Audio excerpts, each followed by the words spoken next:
Peacock is one of the best apps that you can download for your TV. Well, in today's tech video, I'm going to show you 3 different ways of how to install Peacock on your JVC smart TV.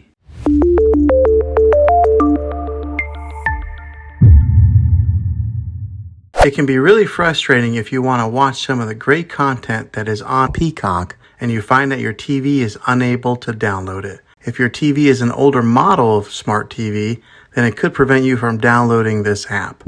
So the way that I'm going to show you how to install Peacock will be able to work on any model of TV on any year of TV. You just have to have an HDMI port on your TV to plug into. I recommend getting a Roku stick or an Amazon Fire Stick. Both of these media streaming players have the capability of download Peacock. You would then use a Roku or Fire Stick as your main streaming player, which bypasses the operating system on your TV. If you want to spend a little more and get a more robust device that gives you a few more options, then take a look at the Apple TV 4K. All these devices plug into the HDMI port on your TV, no matter how old it is, no matter what model it is. I've had great luck with all these streaming players, and I'll put links in the description down below of where you can get one of them. Well, hopefully this video was helpful for you. If it was, go ahead and click a thumbs up on it. Go ahead and subscribe to my channel. I make tech videos all the time, and I would love to have you back in the next one. Take care.